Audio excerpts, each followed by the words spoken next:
Hi everyone, welcome back to Job One for All. In this video, we are going to talk about the wildcard. Well, at least we are going to start talking about the wildcard, but before we need to understand why we need wildcard. So let's create a class called wildcard test01. And let's imagine that we are working at a pet shop. We are developing a system for a pet shop where we have animals, and each one of the animals, they will have a consult type. Let's keep things simple and let's just print something based on the animal. So let's start with abstract class. Let's call it animal.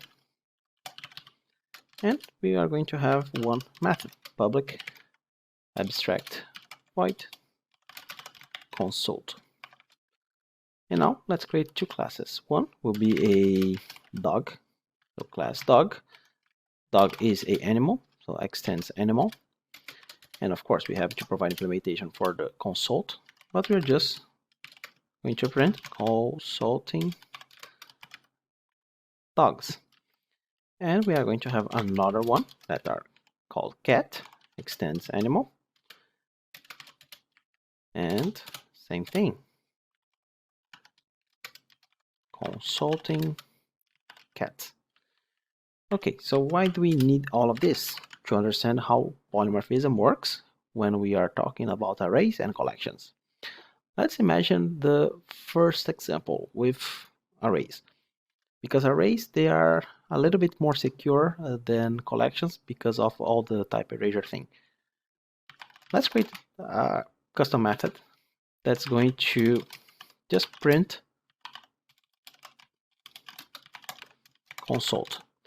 Since I'm just going to print the consult, I'm going to accept a array of animals. And then animals, press Alt Enter, iterate, and just call animal.consult. Okay, we have our custom method, and now inside our main, we are going to create two arrays. One, dog,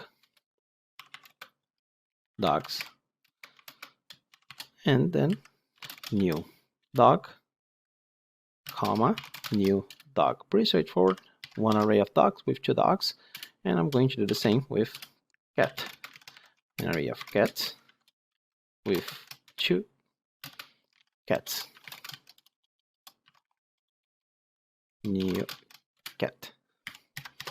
Okay, pretty straightforward. Let's call parent consult, and I'm going to pass my dogs. We can add here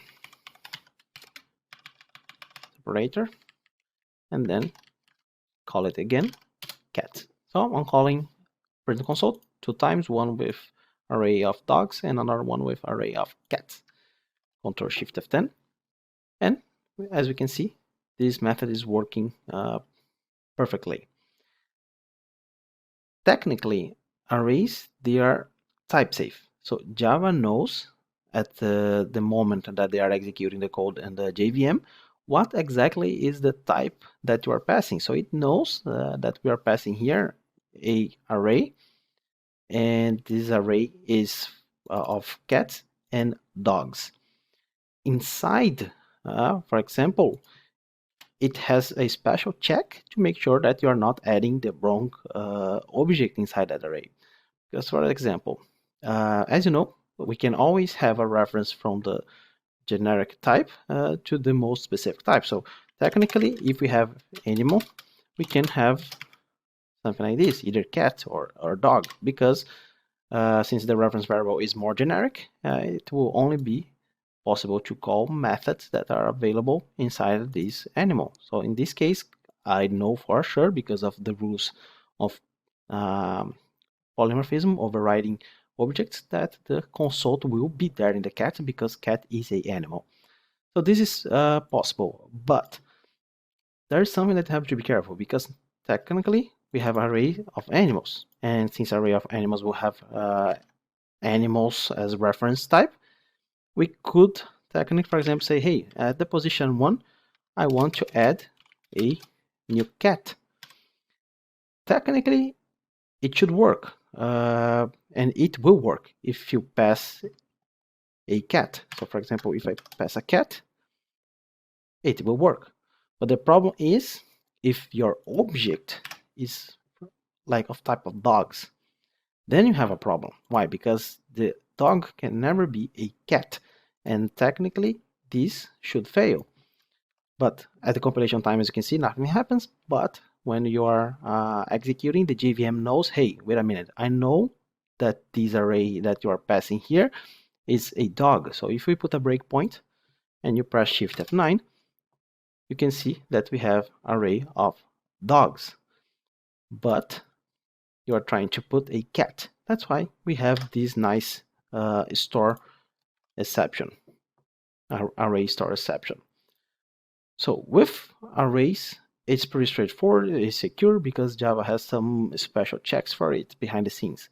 But now let's go to collections. So let's copy the wildcard test01, then Control V and just rename to 02. I think it didn't rename. Of course, this is inside the same package. We can remove this because we are going to use from the wildcard test01. And let's just rename these to wildcard test02. Okay, so now that we know how it works, the reference variable for arrays here is animals, but the object, the type of that array can either be cat or, dog or cat. But let's see how it works when we are talking about collections. So for example, let's just wipe all of this. And here we are going to change. We are going to have a list of animal. And we are going to remove this code as well. Okay, so our print console now is a collection array that can be an array list or linked list or any of the lists available. But the type that we are saying here is, look, I accept a list or something that is a list of animals. So let's create some lists here. So list dog list dot off new dog,